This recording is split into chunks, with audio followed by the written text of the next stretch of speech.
welcome. My name's Sam and this is The Little Greenhouse Creates. Thank you for joining me today. Thank you for joining me for our second in this week's step set of the week, Humble Home. And it's all about the little house in the front of this card. So, two apologies. First of all, it's a little bit dark in here. If I put the light on, we get these horrendous shadows, but the heavens have opened and it is absolutely pouring down with rain outside. So definitely in the right place for creating today. It's a little bit dark.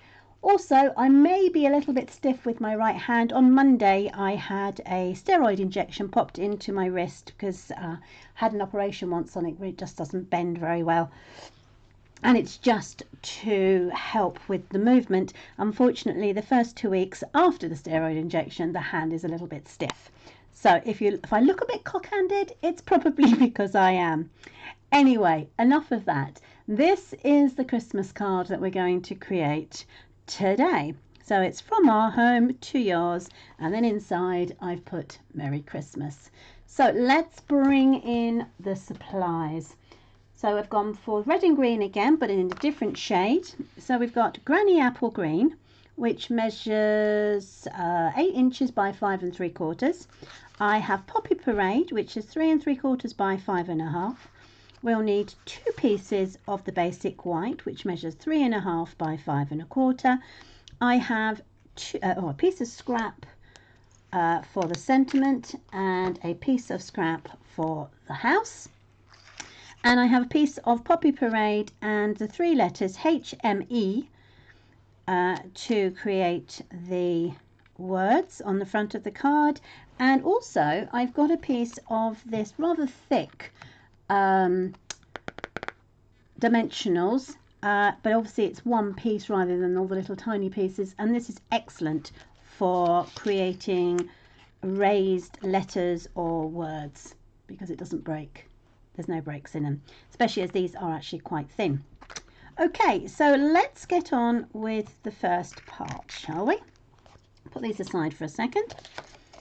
So what we're going to do is, the first thing we're going to do is we're going to take the Whisper White or the basic white cardstock and we're going to run it through our embossing folder. And it's this really, really lovely one that has got, let's put it in here so you can actually see.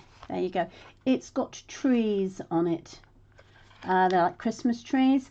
So what I'm actually going to do is put the piece of paper in my folder. Make sure it's lined up with the line along here so it's all facing up. And then I can run it through the cut and emboss machine and we will get that. Okay, so that is for the base and that will get layered up onto the Poppy Parade. But before we do that, let's create the house.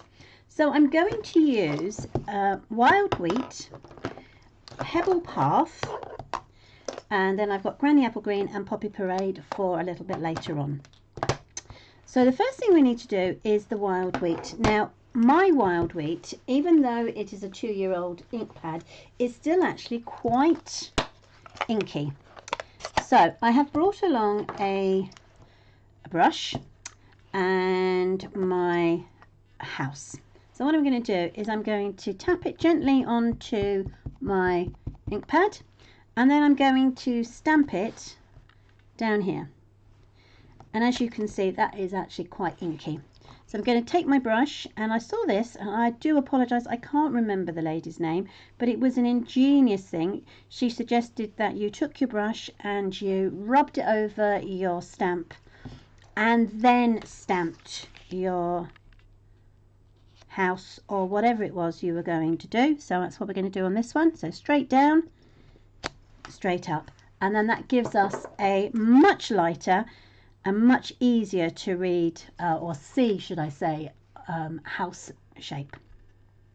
Okay, so what I'm going to do next, rather than put the roof straight on, I'm going to pop this into the punch, take it down to the bottom, and then you'll see that the roof is ready to fit on later.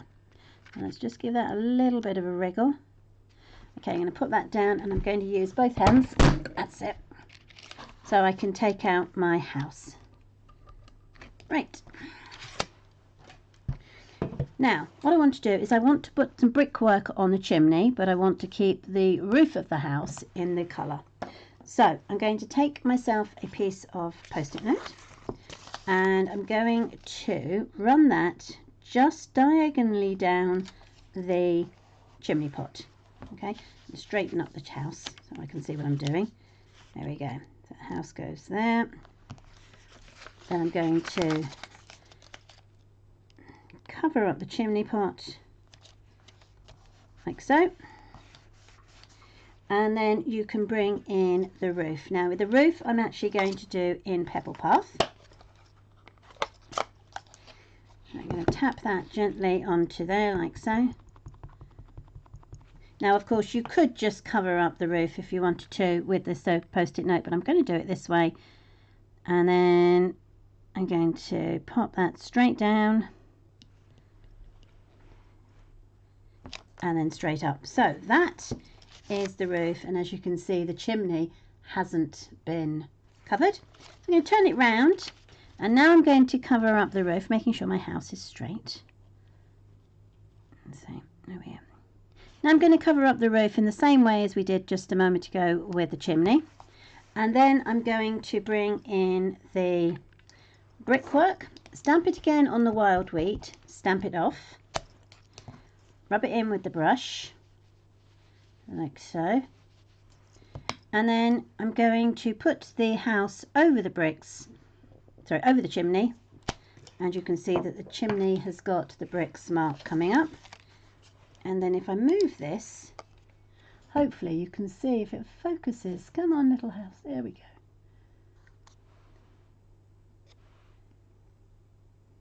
Yeah, there's the brickwork, there we go, the brickwork is working there on the house. I'll put my finger back in it and see it better. Okay, so what we've got to do now is put the windows and the door. So there are two options. The first option, because the wheat is actually quite light in colour, we can stamp over it with our Pebble Path and just go over the house like so. Or if you wanted to, you could take a piece of scrap, stamp these up and stamp it twice. One and two. Okay, then taking your house, you can punch out one square for the window. So that's one window. Turn it round and you can cut out this square for that window. And then what I do is I'm going to take a pair of scissors and cut the door. Now the door, you will notice, is not dead straight, so I'm going to trim it first and then cut it down to as close as I can, like so. Okay, there. Right, so they can now get added to our house. So our two windows and a door. Let's move all that rubbish out of the way. So I'm just going to add those with a piece of multi-purpose. Just a dab on one window. Come on.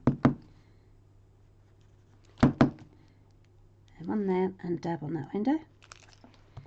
Okay.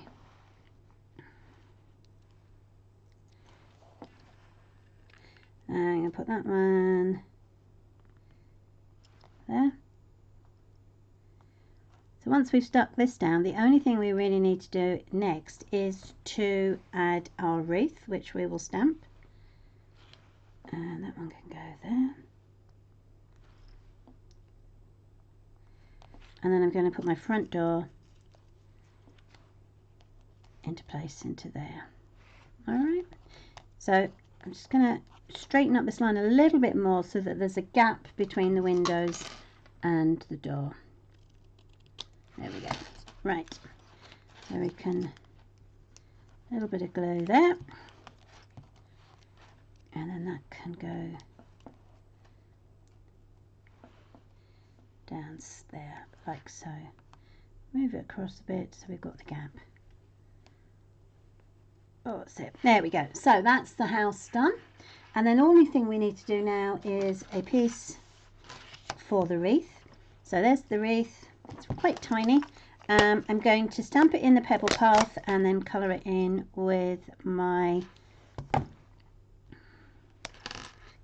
blend pens. And I've got a dark Poppy Parade for the bow.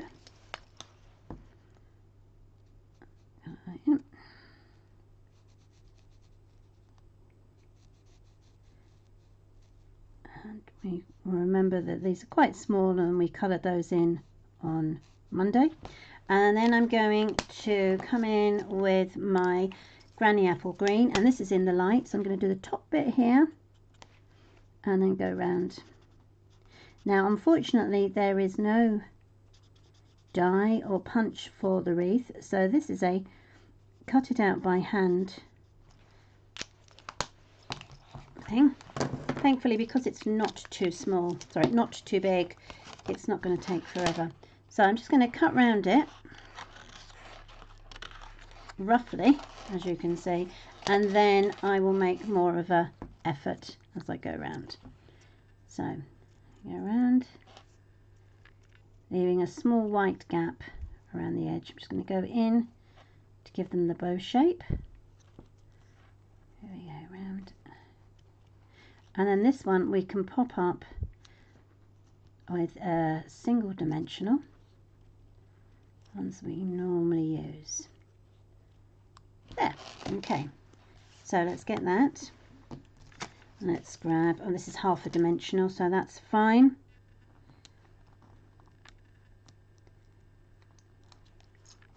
And then what I'm going to do is I'm just going to pop that in the middle of the house. Like so. So there is our house. So we're getting there. We are getting there. So let's bring in our other pieces.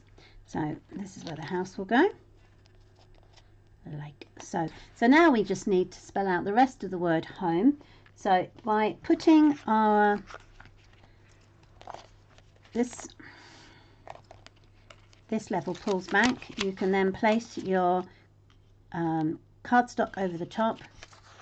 Then by placing your letters onto your piece of Poppy Parade,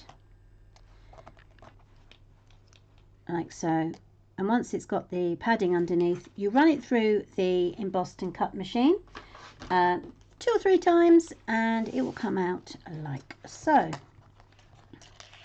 Then we can work out where everything goes. So let's bring that down here. So I think my house is going to go about there. So I'm going to put my E probably, right, let's do the H first. So I'm just literally going to pull the letter off and then work out roughly where it's going to go. What I'm going to try and do is line it up, the base of the H with the base of the house. Now you've got 2 options. You can just work it out roughly where you want to go and hold it with your finger, or you can, 2 seconds, there we go, you can put a dimensional on the back of the house. So you've got 1 down there, 2, 1 by the roof, and 1 here. Take the backings off of those.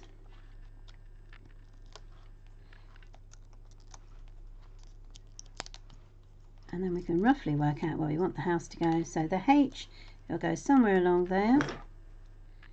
So we can put the house about there. And as I said before, line up the bottom of that letter with the bottom of the house. So that can go there. So I can hold those down. Roll off my thank you. And then just brush it down. Obviously it's going to be slightly wibbly wobbly because you've got the embossing at the back.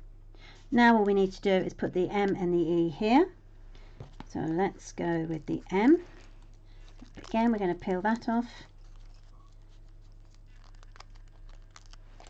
Okay, I'm going to hold it with the top of my pointy tool. and then work out where it's going to go. So it's going to go roughly down, come on, down there and down there. There we are.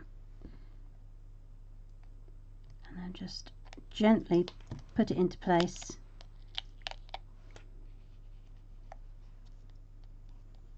And because these are so thin, they're quite easy to move around and get them into place. So the last one we need to do now is the E. You can always find that the last letter is always going to be the fiddly one. There we are. Right, and then he's going to line up with the bottom of the M, pop him into place, and then just fold him gently to there. So the only thing we need, oh, he's a little bit wobbly. Come on, straighten you up a bit. There we go. So the only thing we need to do now is to get the from our to your onto here. So that is the stamp we've got here. So from ours to yours, and I'm going to use the Granny Apple Green for this one. So to make life easy, I'm going to use a post-it note. I'm going to cover up the top part like so, and then I'm going to tap it with my ink, pull that off, and then that will go down to the bottom here. Okay, that won't come, because what we'll do is we'll cut that off from there. Then I'm going to do the reverse, so I'll clean this just to make sure. Squeak squeak. And then I'm going to cover up that end like so, and then I can tap to yours in the Granny Apple Green. Peel that off, and go to the other end, and then just pop that down to there. Right, then what we can do is we can take our scissors and just cut. Or if you wanted to, you could use your cutting blade. It's gonna makes it a little bit like, there we go, one there. So I don't want to cut off the other bit. And then I'm going to, it gives me that bit of room. Look at that, perfect. So that now can go in the top right corner, and then I'm going to do the same with this one. So measure it up, one, turn it round, there we are,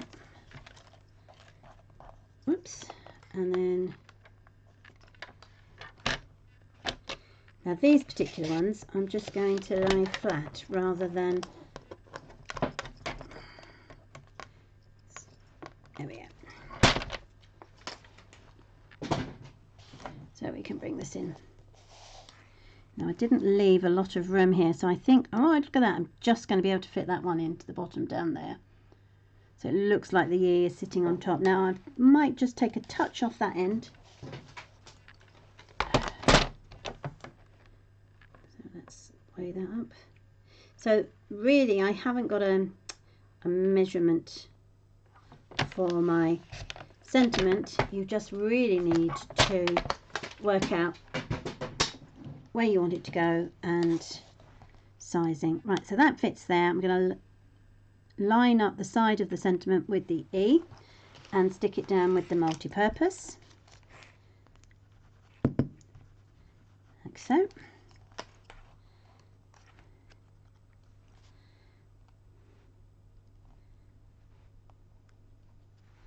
There we are.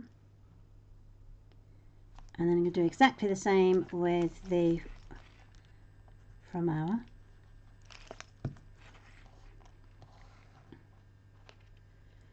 And that will go up here. Right, so we have from our home to yours. And now we can layer it. So the first thing I need to do is get my Poppy Parade, and then that can be layered onto there again with the multi-purpose. There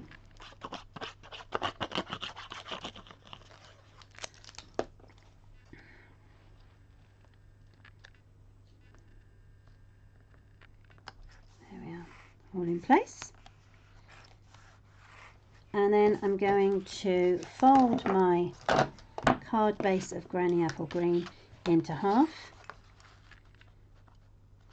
line up the edges, and then with my bone folder I shall fold that in half, and then that can be layered onto there. And then you can put your white layer inside, and if you want to, you can put a sentiment, Happy Christmas, Season's Greetings, or anything like that to complete the card.